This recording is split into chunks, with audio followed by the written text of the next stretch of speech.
if we can make people feel at home and feel happy in the places throughout town, and also the public interiors, that's so much worth. And there are quick and easy ways of doing that, really, by using architectural furniture.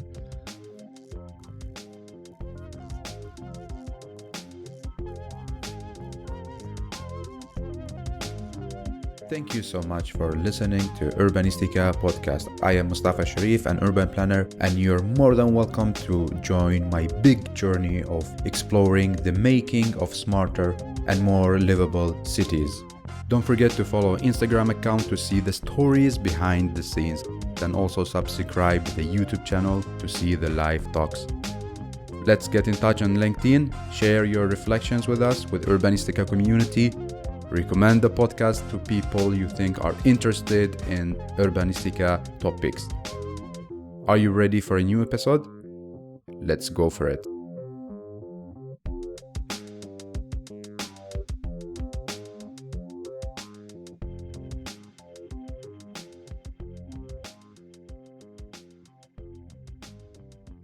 I have a great guest all the way from Malmö.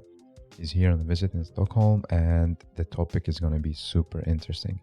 I have the pleasure to welcome Johan Berhin to Urbanistica podcast. Hey, and welcome, Johan. Thank you, Mustafa. Very nice to be here. Thank you so much for coming. How are you doing? I'm great. Had a good journey through Sweden with the train up here, and a nice walk through town. Yes, welcome to Stockholm. Thank you. So, did you had a great summer vacation? It was nice, yeah. Very nice summer. And I guess it was locally, right, in Sweden? Yeah. Exchanging houses, actually. We often do that, but still in Sweden. Yeah. Where did you go? Which cities? Close to Gothenburg, in the countryside there, picking mushrooms in the woods. Okay, that's amazing. So, are you ready? Let's start. Yes. So, you are our storyteller. Please tell us about yourself. Tell us about your passion. Thank you.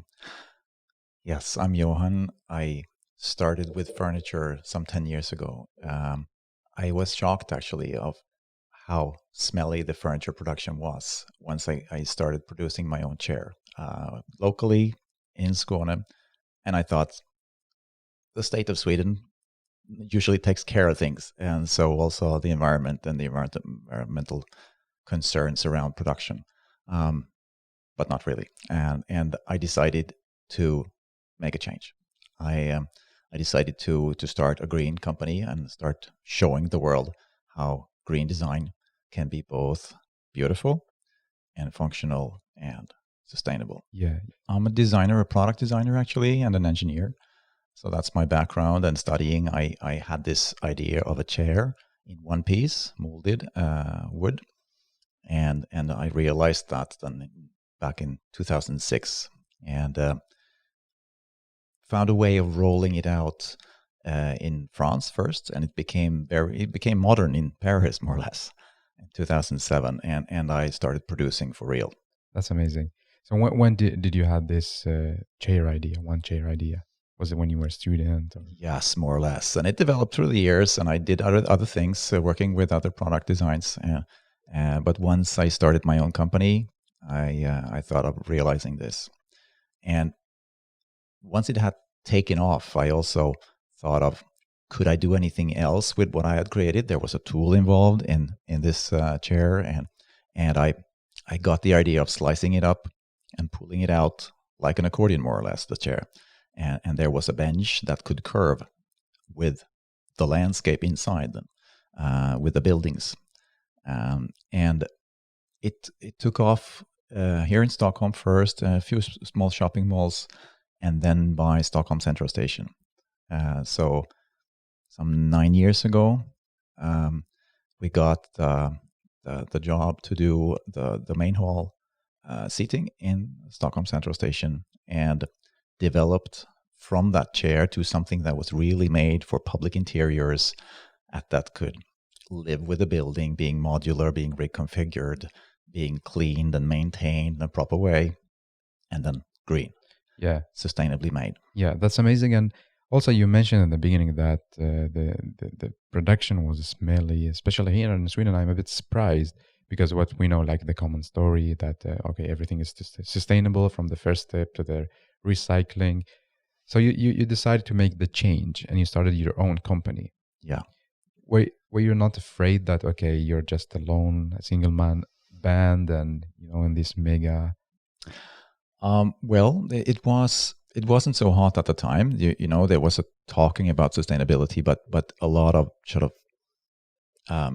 put on facade of sustainability from something that really wasn't sustainable in the first place. And this is where I decided to source locally, local wood, planting trees for every chair made, and then every meter of bench, and really going back to as much natural as possible. It's almost there. It's almost 100% natural. There is still a glue that we are working on changing to. There is an alternative, Swedish alternative, that will hit the market soon, and will be one of the first of using it, and then it'll be 100% natural. Wow. So you started to describe that you're specialized in interior indoors public spaces, or stations. Yeah. Where else? Yeah, it started off there with the stations, and that was a terrific first demanding customer, really. Learning how it should be maintained, how it could be made to last, and how it could also scale to that size of building. It's really a landscape. You're working with landscape architects here, and this is landscaping, but indoors. Exactly. These large public spaces. And from stations, or from Stockholm Central Station, we made practically all the large Swedish railway stations, except Malmö, where we live. And then out in the world, a lot of railway stations. We've made the large stations of London recently. Wow. Waterloo, Victoria Bridge, Paddington, Liverpool Street Station. So a lot of large stations around the world: Morocco, Germany, France, Switzerland. We make basically, we have recently a contract to make all the Swiss stations. Wow! Congratulations. Thank you. And the Swiss, they really go all the way in this. So they have understood the essence of why to make placemaking in public interiors. Yeah. And really, you're into building a smart city, and this is what your life and podcast is about, right? Yeah. So here is really the key from our side of building a public interior that make people feel at home, make people happy, make people want to stay for a little while, want to slow down, and perceive their waiting for a train as something nice, and where they can take a coffee and have a break. And from railway stations, we've made a lot of airports, and also educational universities, schools, and healthcare locations. There we have the emergency hall of Malmö. Okay, there you have. Got it. So you described that it's green almost all the way. Can you describe to us what does it mean in the different phases, like in the beginning, as in the design, in the production, and even maybe in the final? I think circularity is a key word here. So using circular materials, natural materials that can be planted and grow again, and also recycled materials that can be recycled again. It's a usual trap here that you say that it's a recyclable material only. You can take basically any plastic or any metal and recycle it afterwards, but you'll still dig up the oil to do it in the first place. So it should be recycled and be possible to recycle again. So it's fully circular. So that's on a design phase, choosing the material, setting it up, and also setting it up then in a design phase to be able to exchange parts easily. So would there be a damage somewhere, should be able to change and keep it in a nice state as new over time. That's a really something you have to do in a design phase of it. And then if you move on to production, we produce here locally, or southern Sweden locally, where we stay, for this part of the world, and in Montreal for the American side of the world. And there is we try to affect the factories we use, and it's not our own factory, but if we can make a change there, it's great. And basically all the locations where we produce are now fully renewable energy. And here is a good thing about Sweden: the workforce is that's not something you have to work with in Sweden. That's taken care of from the start. So there are good working conditions, and now also the rules of working conditions are maintained. That's something that we can check. That wasn't the case actually in the first place by the lacquering of the first chairs before we got into the sustainable part. That's one of the things that shocked me there. So that's by production, and when you then reach the end location, a station or a school, for example, it's important that it's being kept easy to keep and maintain, and that can stay for long. And here comes the circularity back again. So we've seen that the design actually lasts so long, and it's so easy to keep it.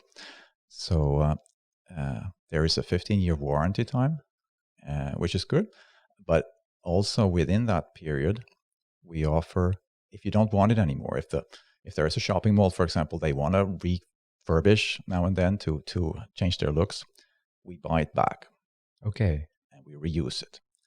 Not only recycle, we reuse it. So we'll mix it in again into new seating and sell again with a story. So all in circular. All in circular, yes. That's the aim. How is it because you're doing so many projects in so many different countries, how is it going with the local materials and so on in other countries? Is it easy for you to negotiate? Okay, we want a sustainable material locally produced and so on. Yeah, that was a problem at the start. Sweden is full of woods. You would think that there would be veneer, for example, available here, Swedish veneer, but it's not. The Swedish woods are planted to make paper, basically. So still pretty local German wood and Finnish wood is used. But that's one of the main reasons I started planting trees, actually, to really make Swedish wood. Okay. So we have plantations in Sweden. Nice. As well as in Colombia. Colombia is more for the regrowth of nature and binding carbon dioxide that way. And in Sweden, more to really have furniture wood in the future. And we've started to use that woods. Actually started planting some over 10 years ago.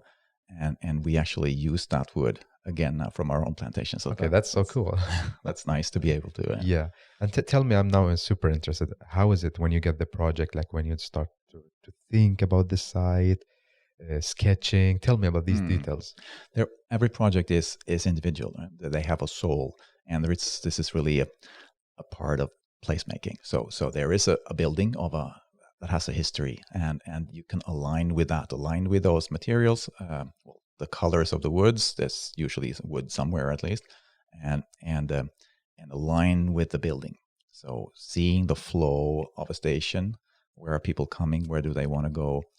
Where is there maybe an obstacle today that could be taken away, and so we can go with the flow of people, and really also seeing where is food and beverage, which are the nice cafes where you could go get your sandwich and sit down, so the serving can spread over to the landscape around it with the seating. So this is really the goal of making the place alive, and where you sit or where you walk into the building and you feel distressed, and you sit down and you wait for a train or your airplane, and you feel that, I'm a little bit hungry. So, and you lift your view and you see, I'm going to walk over there and have a coffee.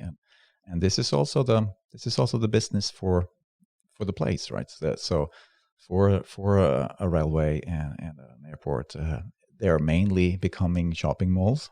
Yeah, kind of. Yeah. Yeah, that's how they are financed nowadays, more and more. And they have people there that can just as well do something useful. They can have a coffee, meet with somebody, meet there rather than meeting in town before, than stressing to the train. So it becomes an alive place like that. So your furniture is the key element to making the indoor place or space livable. Yeah, the aim is really to make modules, architectural modules, that a landscaping or an architect can use there indoors to create a change in the perception of the building and the use of the building. So it's easy, accessible architecture in a box, if you want, instead of rebuilding the place, which takes much more time and is much more expensive. So the furniture can be put there quite quick, and also being modular, you can reconfigure. You can see that, there we actually thought people would walk this way, but they don't. So let's change that module around and see. So it's like a flexible. It's flexible in that way. And these days, when we should keep a new distance to each other and all that, and that changes over time. If you need some kind of modularity in that, so you can, if you have that modularity and flexibility, you can go with the changes over time with the building. These buildings, they've stood there for 100 years, and they'll stand another 100 or more. True. So you do a lot of observations, and are you inside the building, or you just receive the maps and so on, or you're going there by yourself to observe how people move and so on? Yeah, so we're growing, so I can't be everywhere. By the London stations, I've been there myself pre-COVID, but often we're now developing with local people on site that can go there for us, or together with the client and the place owners, and make photographs and feel the place. Observe, and then communicate that to the designers in our office that can make layout proposals. Yes. So then laying that out with the flow and usually fitting as many people as possible. This was, again, pre-COVID. That was what we used to do, but it works still, because now you want to seat families and couples and groups together, and you want to create space then to the next group or the next people. So you still need to keep the ones who know each other close together to be able to fit with space passengers. Yeah. And what do you think about, if you have a recipe of elements that you want to have in each furniture, what is the most important for you? Is it the form, the feeling, or? Satisfaction of visitors is key. And to obtain satisfaction, I think the one word that is most important is biophilic. Biophilic design is really the thing. Using natural materials, natural shapes, and yes, green plants as well, when that is possible. It makes an amazing difference. And when you measure satisfaction changes by waiting areas, there was the main best example is the London stations, where you have the cold blowing in through these big doors, and there was metal seating before, really hard metal, stainless steel things, and people were freezing. So just the change to wood and soft shapes into that, and then the whole perception of and change of the whole areas. It's an architectural size of things. So it makes a wow when you come in, and it contributes to a warm feeling of the whole location that lifts the satisfaction. And they measured, which I'm very happy for. Nice. Yeah, so this was the key problem we addressed, really. That's why we got this big attention. And so they wanted to check this. And they were below 30 in satisfaction rate. So people scoring 4 or 5 is satisfied. And so they had below 30 in the 2 stations, Victoria and Bridge, before, and they came almost to 80% just with the change. So it's an amazing change. Well done. And yeah, this is, I'd say it's biophilic design that and of course with the ability to last and take the pressure of that place, then you have something that lifts. Yeah. And do you, because your product is to make people happy indoor. Yeah. So do you include people in the early stages, or you know already what people want? Yes, we include people into the shape, the seating shape, the comfort of the seating, really. So that's where we include end users, really. And then for the larger design, if you look at the architectural scale of things, we include then the building owners, the facility managers, the station managers, airport managers, headmasters, to hear their curses. So what's not working today? What, for example, the satisfaction or the cleaning or moving around the furniture when there is an event, things like that, or the lack of power. People want to charge their phones, or the lack of tables. They want somewhere to put their coffee, things like that. To include that into the design, and really making multifunctional design, and then in a maintainable way that lasts. That's the key, and that's that's where we can listen, and then there is a larger perspective of understanding then of the place and biophilic design, what that means to people, and this is research that has been proven all over, how greenery make us happy, and how natural shapes make us happy, and calm, distressed. So that's been science already that we can apply. Yeah. So finding this mix. Exactly. How big is your team? We're 20 people, almost 20 in Malmö. We're 3 people in Montreal, and we have sales representatives or agents that work fully for us. This has been key also. This is something all new. There isn't really placemaking furniture for public interiors. There hasn't been something like that before. So we have to plant this into people's minds, because they are just searching for seats. And there is a possibility of really obtaining so much more. And so this is something we work with and plant. Yeah. Do you work a lot with architects or the designers of the building?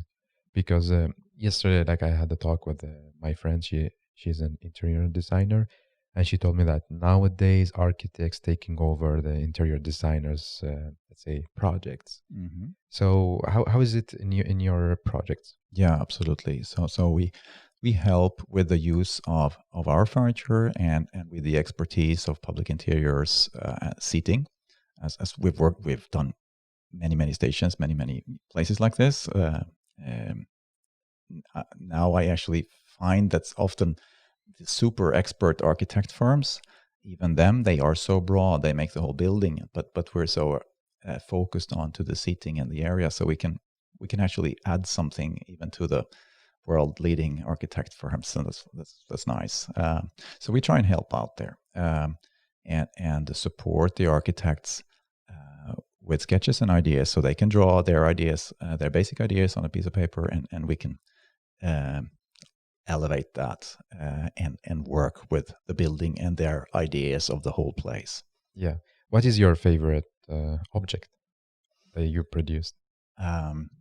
We have 2 seating lines, one that came from Stockholm Central Station, and one that is all new, that we are just rolling out now, and that is also landscaping in 3 dimensions. I must say I'm very fond of this new creation, and that is just it was just ready when COVID started, and it's just there now to kick off, and I'm very happy with that, and proud of my team who made it. Yeah, well done. So as you know, in Urbanistica we talk a lot about smart city. How do we make our city smarter? So in your specialization, how would you make the interior smarter? What is in your mind? I think the smartness there is a lot about flow and how people react to the environment. So if we can make people happy, that's smart. If we can make the flow smooth, the waiting as a natural part, that's smart. And integrating that really with the local travel, with public transport. Today, waiting time between trains is perceived as double the amount of time. Because it's a stressful situation. You don't know where the train is or where I'm going, and this is kind of a harsh environment. And if you can bring that down to sitting and relaxing, and with information system, of course, so you know when the train is coming and where it is, needs to happen. But then a lot is obtained. So and coming then integrating that with the sustainability, I think is really important too. If we look at it as a smart city level, I think there is so much to do on greenery, both bringing in greenery, but also if you can really, you could add more greenery to the same square meter of town than there was before when there was a wood. You can just move the wood up on the top of the roof and have a green facade, and you can have a green street, and you can, there's so much to do. And I was amazed the other day. I walked through Lund, just north of Malmö, where they just reintroduced a tramway, and the tram it runs the main part. It runs on grass. Well, there's a track in the grass, of course, but the road is green. It's amazing. That's nice. What a difference there is. So this is, I think there is so much smartness in bringing in the calm and the green, and on sound level there as well. The greenery will absorb sound, and we're seeing a electric vehicle change, and a lot of bicycles coming in, and rental bicycles and all kinds of things like that, which will bring down the sound level and therefore also the stress level. Yeah. So for you to make this industry smarter is to move more greenery, to go all in green. I think biophilic is the key word there. Yeah. And if we talk about more the high tech, do you think that furniture can be integrated with different functions? Absolutely. So Internet of Things will come also into furniture. This is something we're looking at as well. For example, you can have smart seating by boarding of an aircraft with indications of where to sit and how to board, and you can have you can see the density of seating, so you can plan and reconfigure the seating for looking forward, see how the seating is used, reconfigure and replan for optimizing the flow. So that's really services that will add to seating in the future. Yeah, and from my side, I will be happy to get the charger, the Wi-Fi. Absolutely, yes. That's all in there, and the wireless charging through table surfaces. That's something that we have already. Yeah, that's amazing. So you don't do any furniture modeling outside in the public spaces. You're all in indoor. Our expertise is really indoors. We've been asked, can this go outdoors for a long time? I can imagine. So now it can. We just launched that, actually, that the Nova C series that started off in Stockholm Central Station, is now available outdoors. That's a whole new thing, with the soft shapes and soft curving and modularity of all that. So that's nice to see how that develops. Yeah, and is it going to be the same with the material, considering the weather in indoor and outdoor? It's a whole. There is not one part that is the same as indoor, but it's still it's still a sustainably sourced wood and a fully okay glue.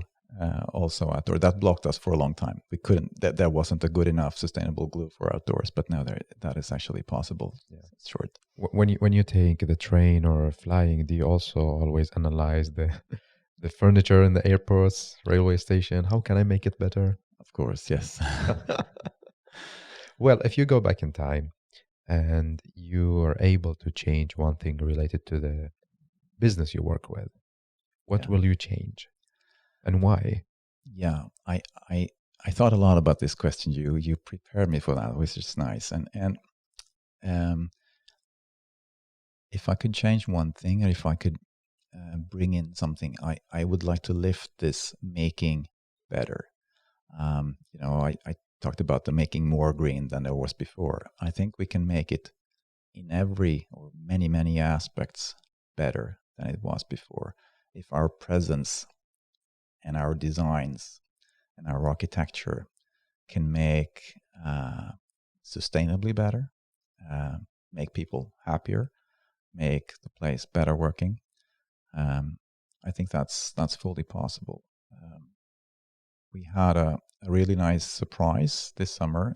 We had a consultancy team look at our CO2 emissions. And this is something we're working with all the time to bring this down. Well, taking the train and walking and all this, using best materials, of course, but and then replanting. And the nice surprise was the Nova Sea Series seating is actually climate positive.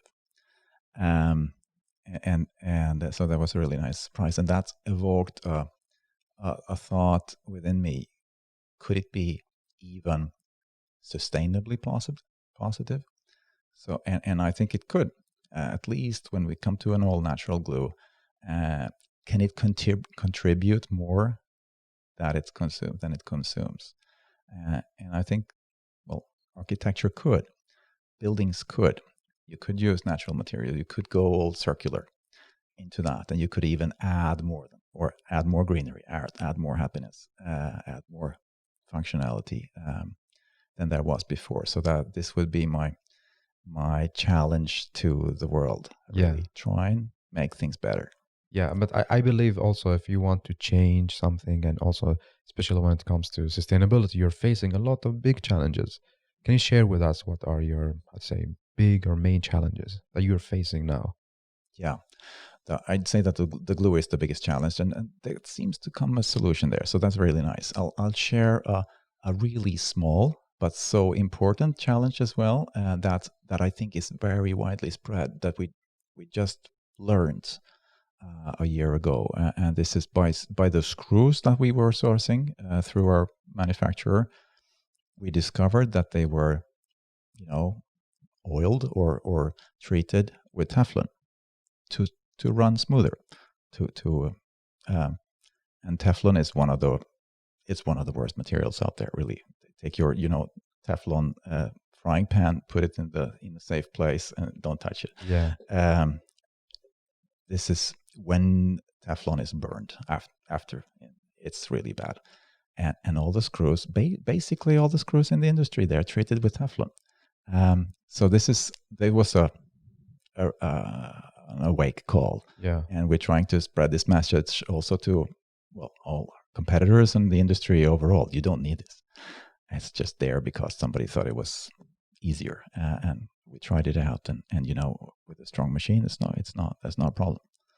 You don't need it. So it's a small thing, a little screw, but the industry uses tons and tons of screws, and that's a lot of Teflon. Yeah. Do you face any challenges when it comes to the clients, if they don't really care about the material, or when you talk with them sustainability and greenery, they will be like, no, we take the cheap option? I think that most people care somewhere. Maybe not all think that they can afford, or not all think that it can be equally good or better. So this is the challenge, is really to reach out with something that is better functionally and sustainable. And this is when things will work. You won't buy an ugly shirt just because it's sustainable. You want a nice shirt and sustainable. Yeah. So this is our approach also. So we don't. Our message is not we are the sustainable furniture makers, because people may have an image of, well, that can't be cool furniture, can it? Or that couldn't be functional furniture. But we show the function, show the design, and it works. And then we tell the sustainable story. Okay. Yeah. So you have another storytelling approach. Yeah. I think I think that will probably change. That sustainability will become a key factor that will be prescribed by companies because they care about their brand. Yeah. And by some companies we're there already, but mainly not. No. But somewhere people still care. Yeah. In the end. When you talk a lot about green sustainability, do you consider yourself as a climate activist within this industry? Yes. Our mission, and really what I decided to do when I started Green Furniture, our mission is to change the industry. Okay. Okay, we make furniture. We want to make successfully furniture to have looks on us, and I'm I've succeeded when the industry looks at us and say, "Wow, what did those guys do?" And we can share the sustainable thinking and the expertise that we have learned. So this is really up for sharing. Yeah, and I'm really happy that you came all the way to Stockholm to inspire us and to share with us your logic and concept behind the designing and creating sustainable and green indoor furniture. So thank you so much again. Thank you. So how would you like to summarize what we talked about, your reflections and 3 takeaway messages to all the listeners? Yes. I think placemaking is a key thing. It's a buzzword now, and it's so important. If we can make people feel at home and feel happy in the places throughout town, and also the public interiors, that's so much worth. And there are quick and easy ways of doing that, really, by using architectural furniture, and also then the try and make better. The challenge to all of you out there: buy your projects, choose the better option, and try to make things sustainably better than they were before that building. So I got one small question now in my mind. The picture is when when some people talk, okay, this is sustainable. Does it mean it costs more than the normal option? No, I wouldn't think so. So maybe at the purchase price may be higher, but in the long run, the sustainable will last longer, will age in a good way, and the economic benefits of satisfaction, of passenger satisfaction and visitor satisfaction, is so large that it eats any little dollar extra for the sustainability. Yes, great. Thank you so much again, and give me 3 cool hashtags for the episode. Hashtag placemaking, hashtag biophilic design, and then hashtag green furniture concept. Great, thank you so much. So what is going to be the next step for you as a person and then also for the company? Our next step is really to aim for sustainably positive furniture. That's where we're going. And for you? And for myself, a happy next step as a working place, and we're on a good track for that. Really, to be a forerunner, maybe also as a working place. Yeah. So apart from designing green furniture and so on, what are your hobbies? What do you do? I surf. Nice. That's fun. Yeah. Going with the power of nature, the waves and the wind. Yeah. That's nice. Where and when was the last time you? 2 weeks ago. I live very close to the ocean, so I can take my bicycle and the surfboard. That's a luxury. That's nice. Well, again, thank you so much for being here, and I'm really excited. I love the story, and hopefully see you in the new coming episode, and wish you all the good luck with all the projects you do. Good job. Thank you, Mustafa.